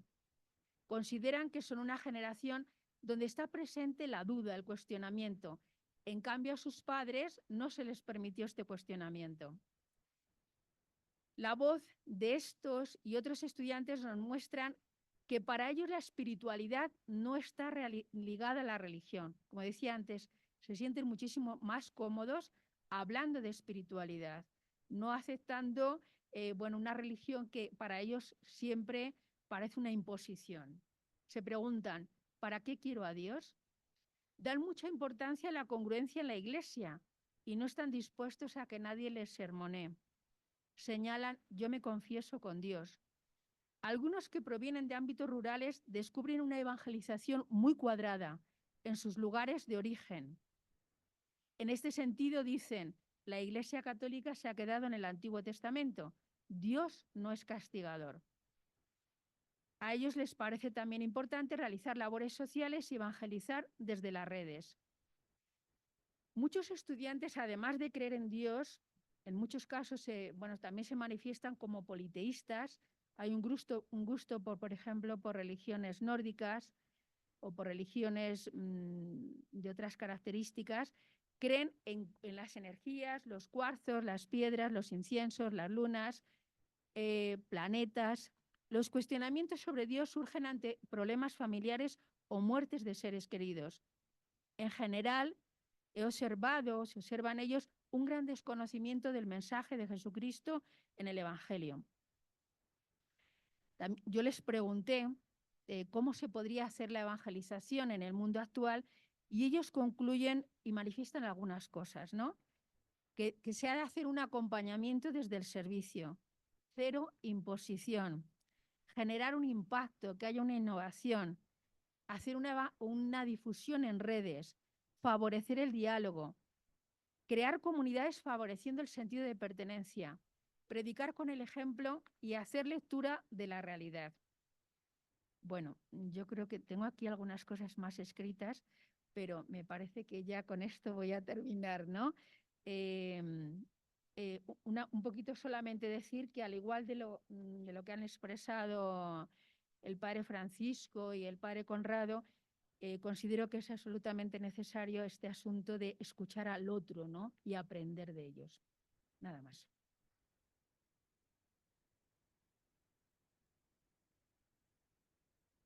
Muchas gracias, Belén. Creo que nos han pintado un panorama bien interesante desde todo lo histórico hasta la contextualización en dos regiones muy concretas, en México, y la contextualización que nos plantea ahorita Belén desde las juventudes.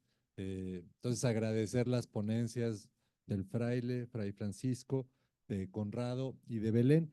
Y tenemos, o sea, siempre el tiempo nos rompe, tenemos 10 minutitos, pero no quisiera como ya irnos y dar dos, tres participaciones del público, si alguien quiere comentar, hacer alguna pregunta, me acerco, paso el micrófono y a elaborar una interacción, aunque sea muy breve en estos 10 minutitos.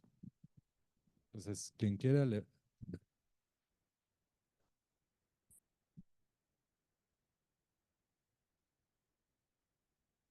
Hola, ¿qué tal? Buenas tardes. Bueno, primero que nada, muchas gracias por las ponencias tan interesantes que nos abren un panorama muy rico en muchos sentidos, ¿no? Mi pregunta va como en clave hermenéutica, es decir, en el sentido de un diálogo, partiendo de este concepto hermenéutico de una fusión de horizontes, cuando se da una comprensión, cuando se da un genuino diálogo, ¿no?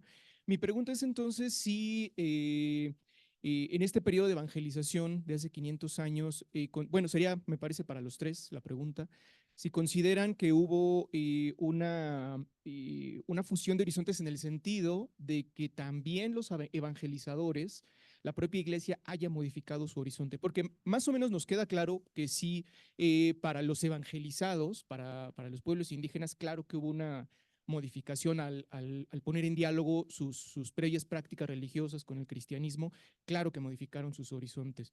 Pero entonces mi pregunta es, va al otro lado, ¿no? Si la propia iglesia, consideran ustedes que este encuentro con el otro la modificó en algún punto, si fue una modificación grande, pequeña o incluso inexistente, ¿no? Porque me parece que, por ejemplo, una de las grandes virtudes del primer cristianismo, es decir, pues del siglo I al V, fue precisamente que en su diálogo con los gentiles, con el mundo grecorromano, hubo justamente una fusión de horizontes, ¿no?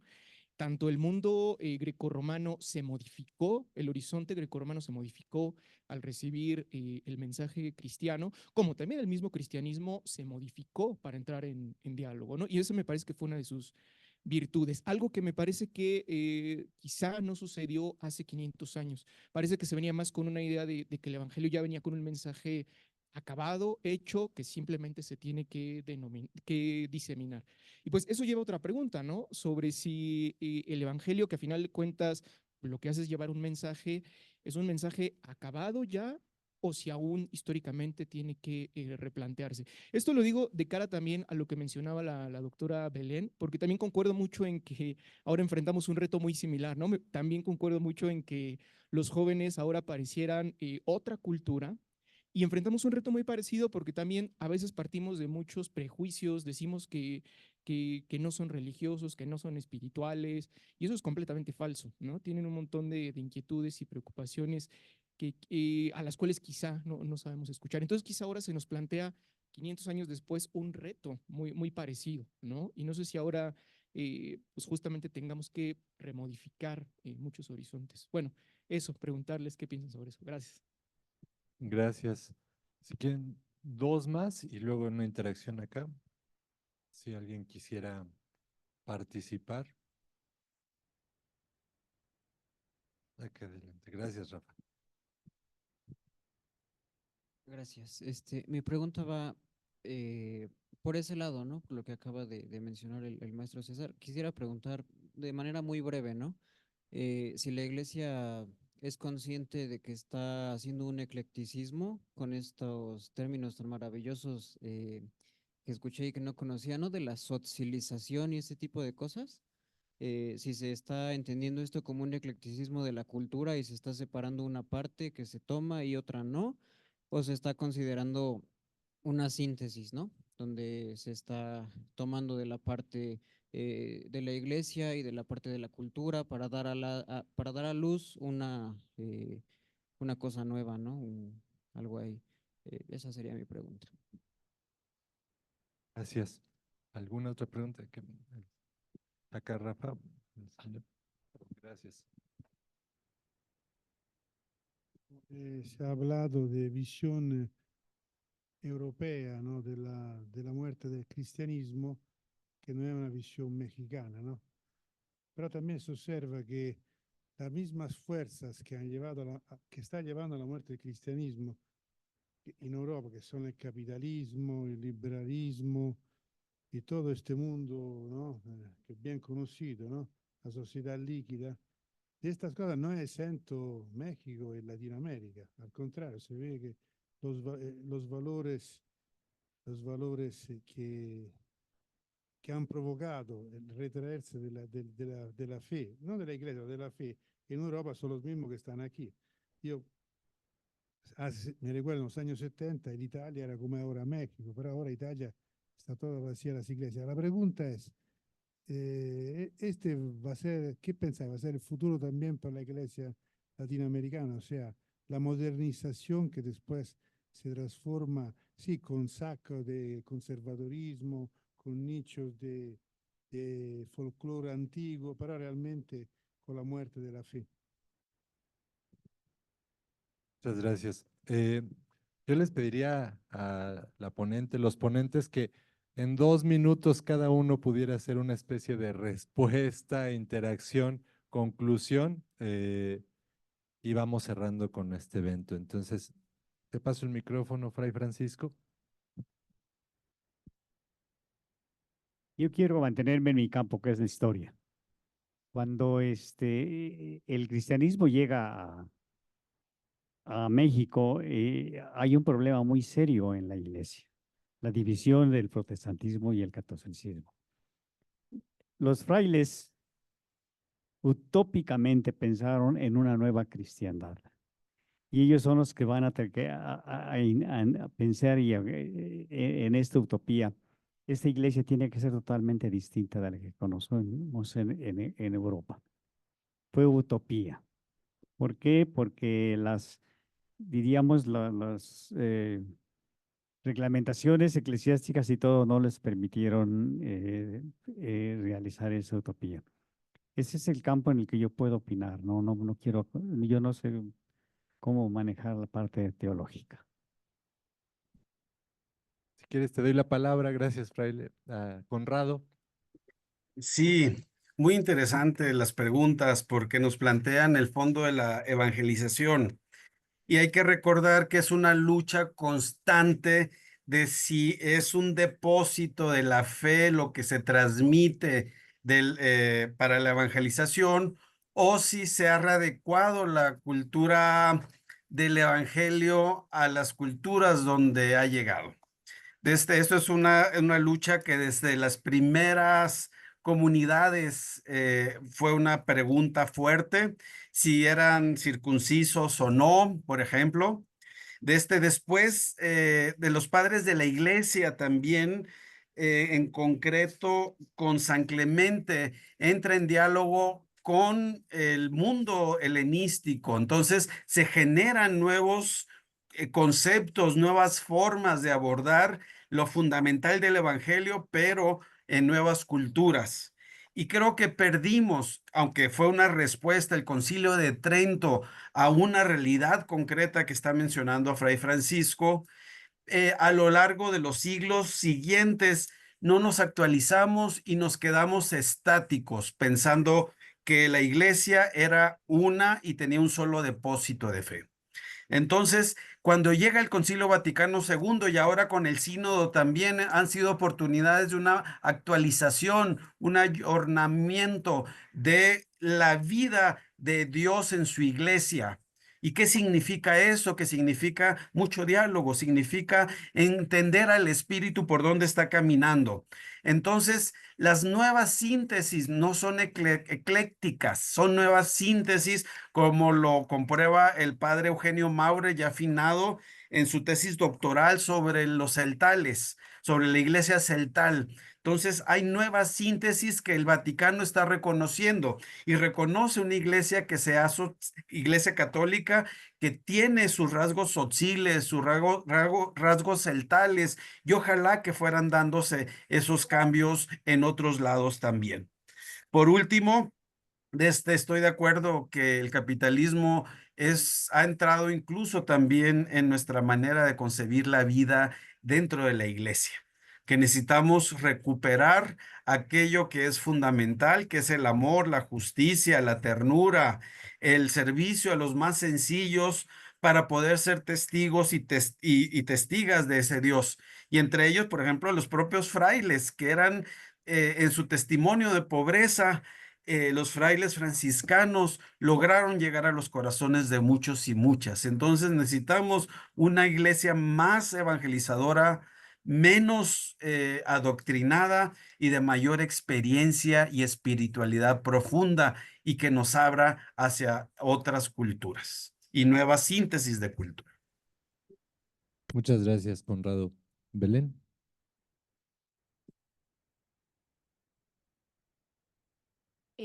Bueno, en relación a las preguntas que se han realizado, bueno, una de las cosas que veo es que lo que sucedió en el momento en el que nace el cristianismo, después cuando estamos en el siglo XVI, y en este momento, bueno, son como momentos muy parecidos, ¿no? Momentos muy parecidos que nos están planteando unos retos impresionantes. Personalmente creo que estos retos los está recogiendo ya la Iglesia Católica, ¿no? Me uno a lo que dice hace un momentito Conrado en el sentido del trabajo de la sinodalidad, ¿no? Este trabajo de pensar, repensar, esta puesta al día que se hizo en el Concilio Vaticano II y que en este momento el Papa Francisco pues lo está impulsando, a mi modo de ver, de una manera pues maravillosa, seguramente con muchas interrupciones o gente que le quiere frenar, ¿no? Gente que le quiere frenar desde dentro de la Iglesia. Me parece que, bueno, en relación a los jóvenes, bueno, decir primero que yo considero, claro, que son religiosos, no solamente es la espiritualidad. Me parece que el ser humano estructuralmente es religioso, está abierto a la trascendencia, ¿no? Más bien son maneras que ellos tienen de explicar, ¿no? Me interesa más la espiritualidad, más que la religión, porque la religión lo ven como algo que resulta una imposición. De hecho, hay cosas que, bueno, pues de momento, hay cosas con las que no están de acuerdo relacionadas con la moralidad. Y aquí, bueno, me parece que es importante, ya me faltó un poquito decirlo, pero volver a pensar sobre el tema de la verdad, ¿no? En un momento en el que estamos pues en una posverdad, muchos filósofos lo señalan así, lo creemos así. Bueno, no es que yo lo crea, bueno, sí, estamos en la posverdad, pero en este mundo pues relativista que te preguntas dónde está la verdad, ¿no? Me parece que por ahí tenemos que hacer toda una búsqueda, preguntarnos qué es la verdad. Y en relación a todo esto, bueno, para mí personalmente la verdad es Jesucristo, ¿no? Espero que no resulte una imposición tampoco, ¿no? Y creo que lo que hoy se ha dado, a mí me parece, es un rebajamiento del pensamiento de Jesucristo. Se ha rebajado e incluso se ha adulterado, ¿no? Y cuando dices el Evangelio está ya, podríamos decir, está pasado de moda, yo creo que no. El Evangelio es un libro desconocido, ¿no? Entonces tendríamos que empezar a hacer, no sé si pequeños grupos, pequeñas comunidades, donde nuevamente empecemos a leer juntos el Evangelio sin tratar de imponer a nadie, ¿no? Creo que tiene que ser desde el diálogo, desde la escucha, no sé, y desde luego, por ejemplo, Papa Francisco ha hecho esa invitación a los jóvenes cuando dice en Brasil, hagan lío, ¿no? Las Jornadas Mundiales de la Juventud, bueno, podemos analizar muchas cosas sobre ellas, pero convocan a muchos jóvenes, no solamente católicos, sino también de otras religiones. Hay grupos juveniles que han nacido y que, bueno, arrastran a muchos jóvenes. Por ejemplo, Hakuna, un grupo musical en España, ¿no? Bueno, por decir algunas cosas, ya no me quiero detener más. Muchas gracias, Belén. Pues Les propongo que les demos un aplauso a nuestros ponentes. Agradecer la visión histórica de Fray Francisco, la visión desde los jóvenes universitarios de Belén y la visión desde estas dos zonas muy concretas en México que nos compartió Conrado.